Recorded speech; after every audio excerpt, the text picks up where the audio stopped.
कि आज़ाद कश्मीर में जियालों ने तीर चला दिया। पीपल्स पार्टी की तहरीक अदम एतमाद कामयाब। चौधरी अनवारुल हक की छुट्टी। फैसल मुमताज राठौर नए वजीर आज़म बन गए। तहरीक अदम एतमाद की वोटिंग के दौरान फैसल राठौर को 36 और मुखालफत में 2 वोट डाले गए। 9 मुंतखब वजीर आज़म आज़ाद कश्मीर आज अपने ओहदे का हल्फ उठाएंगे।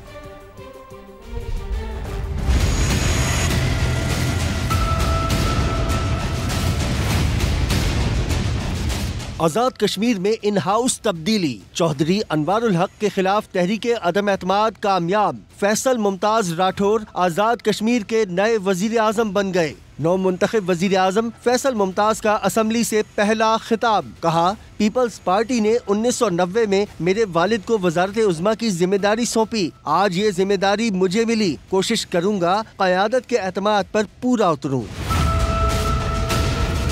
सरदार तनवीर इलियास ने साबिक वजीर आज़म अनवारुल हक को जमहूरी निज़ाम के नुकसान का जिम्मेदार ठहरा दिया। आज़ाद कश्मीर की सियासत और जमहूरियत को, यहाँ के समाजी निज़ाम को और जो एक इमरानी मायदा होता है सोसाइटीज़ के अमन के दरमियान, उसको जितनी जिंक अनवार साहब ने पहुँचाई, मैं ये समझता हूँ कि तारीख में इतना नुकसान नहीं हुआ। तहरीक अदम एतमाद की वोटिंग के फैसल राठौर को 36 और मुखालफत में 2 वोट डाले गए। खबर यह है कि 27वीं तरमीम में बल्दियाती बिल की अदम शमूलियत। MKM और पीपल्स पार्टी आमने सामने। बिल 28वीं तरमीम में शामिल ना हुआ तो फिर नया सूबा भी बनेगा और 18वीं तरमीम भी खत्म होगी। मुस्तफ़ा कमाल का ऐलान। शर्जील मेमन ने सिंध की तकसीम को नामुमकिन करार दे दिया। बोले, सिंध कोई केक नहीं जो बांट कर खा ले। दुनिया की कोई ताकत सिंध को तकसीम नहीं कर सकती। पीपल्स पार्टी इस बिल को इस 27वीं तरमीम में सपोर्ट करने के लिए तैयार नहीं थी। क्यों बहुतान परेशान छोड़ दे। जिस बल्दियाती निज़ाम की वो बात कर रहे हैं चेयरमैन साहब के ट्वीट में, ये पॉइंट था ही नहीं। 7वीं NFC अवार्ड में 2010 में सारा हमारा पैसा यकमुश करके सूबे के वजीर आला को दे दिया गया कि भाई ये बांट देना। वो नहीं बांट रहा, अपने मेयर को भी नहीं दे रहा। 20 जुलाई 2023 को PFC अमल में आ चुकी है। MQM जिनकी पॉलिटिक्स खत्म हो चुकी है, वो बराए मेहरबानी अपनी इम्प्रूवमेंट करें। ये जो दूध देने वाली गाय है कराची, इसको जब तक चारा आप नहीं खिलाओगे, इससे दूध कब तक निकालोगे?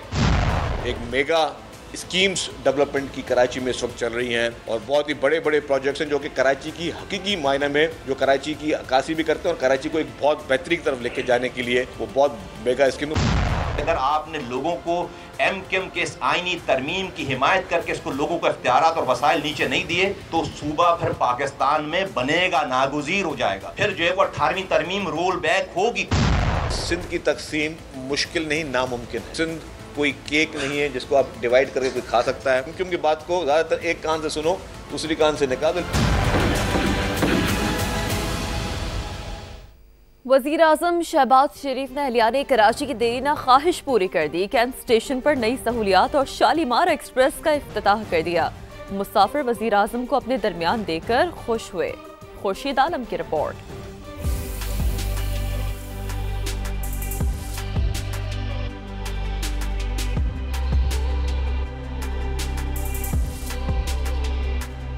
कराची कैंट स्टेशन का नया रंग रूप। वजीर आजम शहबाज शरीफ ने जदीद सहूलियात से आरास्ता लाउंजेस और शालीमार एक्सप्रेस की अपग्रेडेशन का इफ्तिताह कर दिया। वजीर आजम ने मंसूबे की इफ्तिताही तकरीब से खिताब में कराची सर्कुलर रेलवे की जल्द बहाली की खुशखबरी भी सुनाई। कराची सर्कुलर लाइन को फ्लैग किया है इंटरनेशनल फोरम पर और इंशाअल्लाह मिलकर हम इसको रिवाइव करेंगे। कराची के अवाम के लिए एक बहुत ही नागुज़ीर एक मंसूबा है, उसके लिए हम मिलकर पूरी कोशिश अपनी जारी रखेंगे और मुझे यकीन है कि जल्द ये मंसूबा जो है ये इंशाअल्लाह ये एक रियलिटी बनेगा। कैंट स्टेशन पर मौजूद air conditioned CIP lounges, family waiting areas को जदीद सहूलियात से आरास्ता कर दिया गया। फर्श पर बिछे कालीन, आरामदेह सोफे, खुदकार सीढ़ियाँ, वाईफाई की सहूलत और ऑटोमेटिक टिकट मशीनें देखकर मुसाफिरों की खुशी भी दीदनी थी। फर्स्ट टाइम मैंने ये देखा कि यहाँ पे कुछ एक अच्छी चीज़ हुई है, एक लगा कि कुछ लग्जरी चीज़ है हमारे यहाँ पे भी। बहुत अच्छा लग रहा है, बहुत डेवलपमेंट हो रही है, बहुत नई चीज़ें देखने को मिल रही हैं। काफ़ी तब्दीलियाँ आई हैं स्टेशन में। अभी मैं 1 वीक पहले आया था तो ऐसा नहीं था। रेलवे हुक्काम के मुताबिक सहूलियात टिकट रखने वाले तमाम मुसाफिरों को दस्तयाब होंगी। कैमरामैन इमरान शाहिद के साथ खुर्शीद आलम, समा, कराची। कराची में मास ट्रांजिट सिस्टम होना चाहिए। सर्कुलर रेलवे मंसूबे पर सूबाई हुकूमत अकेले काम नहीं कर सकेगी। वज़ीर आला सिंध मुराद अली शाह ने वज़ीर आज़म से मदद की अपील कर दी। कराची जैसे शहर में एक मास ट्रांजिट सिस्टम होना चाहिए और जब तक कराची सर्कुलर रेलवे और हम अकेले नहीं कर सकेंगे, हमें इसमें वफाक की मदद की ज़रूरत पड़ेगी। और प्राइम मिनिस्टर साहब से यही दरख्वास्त है कि इसके कराची सर्कुलर रेलवे के लिए उसको आप रिवाइव करें। ये वो प्रोजेक्ट होगा जो कराची के शहरियों के लिए वाकई फ़ायदेमंद होगा। कराची के इलाके डिफेंस फेज 5 में फ्लैट की छत से लड़की की फंदा लगी लाश मिली। शनाख्त 17 साल की ज़ैनब के नाम से हुई। पुलिस के मुताबिक लड़की का आबाई ताल्लुक सियालकोट से था। 1 माह कबल ही शादी हुई थी। मुतवफ़िया शौहर की खाला के घर में कुछ रोज कबल आई थी। शौहर कानून नाफिज करने वाले इदारे का अहलकार है। पुलिस के मुताबिक जिस वक्त लाश मिली उस वक्त दुपट्टे का फंदा लगा हुआ था। शौहर घर में मौजूद नहीं था। मुतवफ़िया के शौहर की खाला और कज़न का बयान कलमबंद कर लिया। मज़ीद तहक़ीक़ात जारी है। लाहौर बदस्तूर फ़िज़ाई आलूदगी की लपेट में है। दर्जा हरारत भी कम हो गया। लाहौर के मौसम और फ़िज़ाई आलूदगी के हवाले से ताज़ा तरीन सूरत हाल के लिए बात करते हैं अंस जफ़र से। जी अंस, बताइए। जी, आज सुबह से लाहौर शहर का मौसम हल्का सर्द महसूस किया जा रहा है। इस वक्त लाहौर का टेम्परेचर 12 डिग्री सेंटीग्रेड है, जबकि महकमा मौसमियात के मुताबिक ज़्यादा से ज़्यादा टेम्परेचर आज 25 डिग्री सेंटीग्रेड रहने का इम्कान है।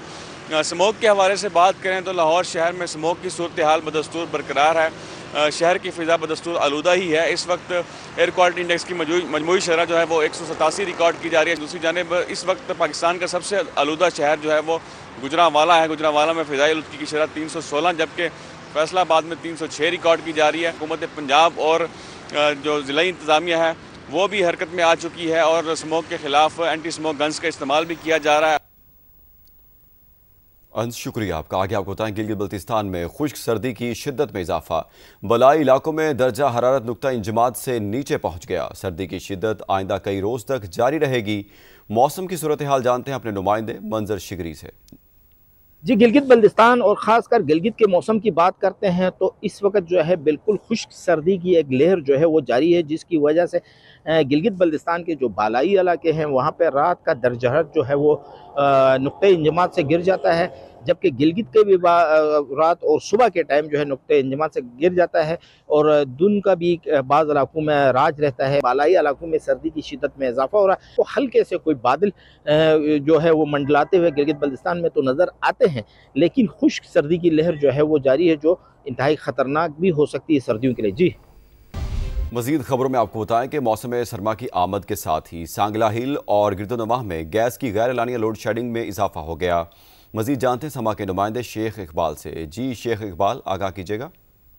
हाँ जी बिल्कुल, मौसम सरमा की आमद के साथ ही सांगला हिल और गिरदोनवाह में सुई गैस की गैर एलानिया लोड शेडिंग का सिलसिला शिद्दत इख्तियार कर चुका है। 24 घंटे की गैर एलानिया लोड शेडिंग से खानादारी में शदीद मुश्किलात का सामना है। सुबह के वक्त बच्चे स्कूल जाते हैं तो उनको बगैर नाश्ते के ही स्कूल जाना पड़ता है। इसके अलावा दीगर मजदूर और मुलाजमीन तबका भी बगैर नाश्ते के ही अपने काम पर जाता है। शहरियों का कहना है कि हुकूमत वक्त सुई गैस की गैर एलानिया लोड शेडिंग को ख़त्म करे ताकि उनके महंगे दामों LPG गैस ना खरीदनी पड़े और उनकी मुश्किलात कम हो सकें। जी, अपडेट से शुक्रिया आपका। गुजरांवाला को स्मॉग फ्री बनाने के लिए चैम्बर ऑफ कॉमर्स ने मेटल प्रोसेसिंग जोन के मंसूबे पर काम शुरू कर दिया है। मजीद बात करते हैं समा के नुमाइंदे मोहसिन खालिद से, जो कि इस वक्त सदर चैम्बर अली हुमायूं बट के साथ मौजूद हैं। जी बताइएगा। जी बिल्कुल, गुजरांवाला मुल्क का चौथा बड़ा सनती शहर है और सबसे बड़ा मसला जो यहाँ पे आवाम को दरपेश है वो ये है कि हज़ारों फैक्ट्रियाँ जो हैं वो रिहायशी इलाकों में मौजूद हैं, जिसकी वजह से जब धुआं उड़ता है तो स्मोक का बाइस बनता है, माहौलियाती आलूदगी का बाइस बनता है। हमारे साथ मौजूद हैं सदर चैम्बर अली हुमायूं बट, उनसे बात करते हैं। जी, हम जो करना चाह रहे हैं, हम गुजरांवाला में से धुएँ वाली सारी फैक्ट्रियाँ एक डेजिग्नेटेड मेटल प्रोसेसिंग जोन में लेके जाना चाह रहे हैं,